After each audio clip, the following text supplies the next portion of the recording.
Errar é humano, mas permanecer no erro... Nesse vídeo eu vou te contar os erros que tu não pode cometer na fotografia, principalmente quando tá começando. E se você está cometendo esses erros, pare agora!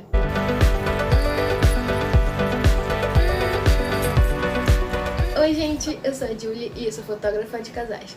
Muitos erros que eu cometi logo no começo da minha fotografia, eu não fazia ideia do que eu poderia, o que eu não poderia fazer, que configurações eu deveria usar. Como eu disse em alguns vídeos aqui do canal, eu comecei já na prática na fotografia, mas você não precisa passar pelo mesmo caminho que eu passei. Por isso, se você se identificar com algum erro, eu vou te mostrar o caminho para não permanecer mais nele. Primeiro erro: fotografar no automático. Gente, sim, é muito fácil, a câmera que vai ditar o que está acontecendo no ambiente, ela que vai configurar para ti, mas isso não é muito bom.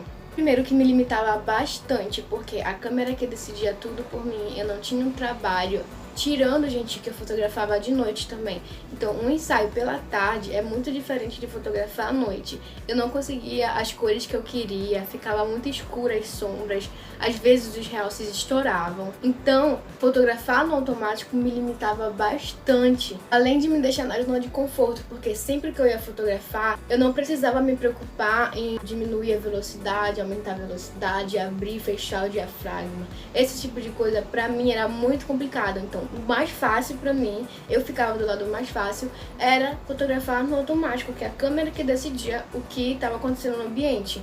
O que é muito errado, porque quem é fotógrafo é a gente. Ou seja, eu não evoluía na minha fotografia, eu não evoluía como fotógrafo, porque eu não procurava ter o domínio do meu equipamento, e isso é um erro gravíssimo. Porque como é que eu ia melhorar a minha fotografia, como é que eu ia melhorar como profissional, se eu permanecia na mesma coisa, deixando a câmera fazer tudo? Ah, Julie, como foi que tu corrigiu isso?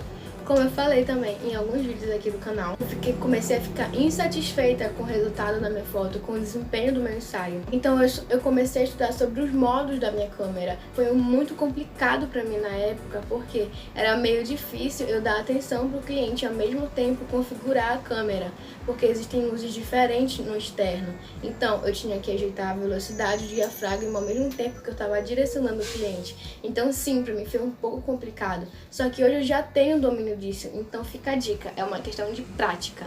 Então, como eu disse, eu comecei a estudar sobre o triângulo da exposição, o que é muito importante você ter um domínio do ISO, um domínio do diafragma e da velocidade. Então sim, são essas três coisinhas que vão trazer equilíbrio para tua foto. Comenta aqui embaixo se tu queres um vídeo falando sobre o que é o triângulo da exposição. Segundo erro que tu não pode cometer é não explorar os ângulos e as poses. Eu não preciso nem falar, tem muitos vídeos aqui no meu canal falando sobre poses, como direcionar o cliente, sobre como desenvolver as poses. Vou deixar alguns vídeos aqui na descrição desse vídeo. Mas qual era o meu principal erro no ensaio? Eu pegava o cliente, pedia para ele fazer pose e eu fotografava a pose. Eu deixava eles no local e fotografava fechado, sabe? Plano fechado, neles dois. Eu não explorava a pose. Assim que eu tirava eles de uma, eu colocava eles para outra. E eu continuava naquele plano fechado. Eu não me preocupava em pegar detalhes, eu não me preocupava em gerar uma reação neles, eu não me preocupava em pegar o ambiente. Eu poderia estar num ambiente mais lindo, mas na minha cabeça eu deveria pegar somente eles. Não é errado pegar a história do cliente, só que o ambiente faz parte. Ou seja, eu não me movimentava. Eu não tinha nem aquelas fotos comuns de fotógrafos iniciantes, sabe? Eu tinha uma foto totalmente quadrada, uma foto sem composição, uma foto sem reação. Por isso, se você tem problema com composição em dirigir o cliente, o básico precisa sim ser estudado. O básico do que? O enquadramento, a composição, os ângulos, a luz. Então eu parei de pesquisar apenas poses e fui entender a fundo sobre o que cada ângulo representava. Eu comecei a estudar plongé, contra-plongé, entre outras coisas que me ajudaram na minha composição e no meu desenvolvimento para melhorar o meu resultado final. Ou seja, não se limite em pegar apenas o quadrado do cliente, mas explore ângulos, procure linhas invisíveis que vão te ajudar a compor a tua foto, desenvolve aquela pose, não deixa uma pose dura, mas desenvolve o casal, tira deles o melhor, brinca com eles, surpreende o casal de uma forma boa e explore bastante o local também.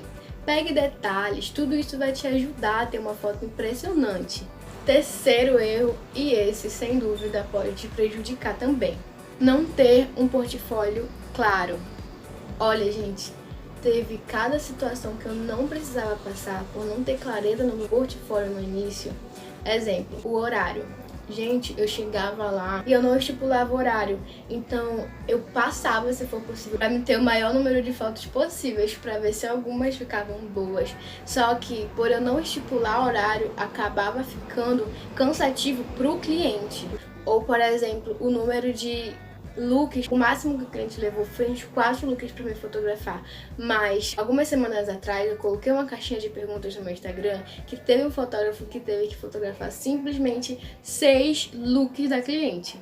Pois é, gente, não é só apertar um botão e editar as fotos. A parte da burocracia também é importante. O seu portfólio deve conter algumas informações muito importantes. Mas ainda não tô pronta para cobrar pelo meu serviço. Tudo bem, eu também não estava preparada quando eu estava começando. Treine bastante para quando você começar a cobrar, você fazer do jeito certo. Agora eu vou falar aqui algumas informações importantes que é imprescindível de ter no seu PDF. Uma breve apresentação, como você faz as fotos, se é interno ou se é externo. E se for em estúdio, se você não tiver, deve colocar o valor extra pelo ensaio. Quantos pacotes você tem e a quantidade de cada foto nesses pacotes.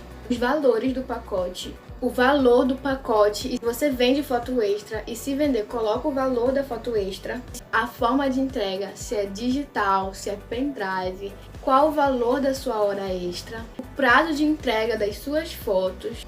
Uma dica muito bacana, nunca entregue no dia do prazo, mas entregue um pouquinho antes, que vai ser muito bacana pro feedback do cliente. E se caso você queira vender produtos como álbum, fotos reveladas, também colocar no PDF. Lembrando que tudo isso tem que estar muito apresentável. Enquanto você está escrevendo tudo que você tem que escrever, coloque algumas fotos, só para o cliente ver o seu trabalho. Por isso que é muito importante os seus melhores trabalhos estarem no PDF.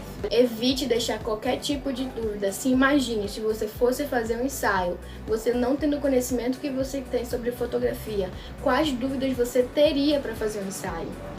Mas mesmo assim, mesmo você colocando tudo isso lá, ainda pergunte no final: e aí, tudo bem, fulana? Você tem alguma dúvida? Você gostaria que eu te ajudasse em algo?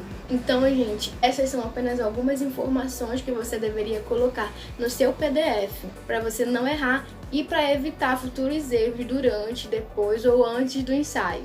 Claro, existem outros erros que acontecem quando estamos começando na fotografia. E se tu quiser parte 2, comenta aqui embaixo que eu vou fazer. Mas realmente, esses erros você deve ao máximo evitá-los. E se você se identificou com algum erro que eu disse, eu espero realmente que eu tenha te ajudado. E gente, se vocês querem dicas de direção, dicas de fotografia, eu dou lá no meu Instagram. Vou deixar o link aqui na descrição desse vídeo. E até o próximo vídeo.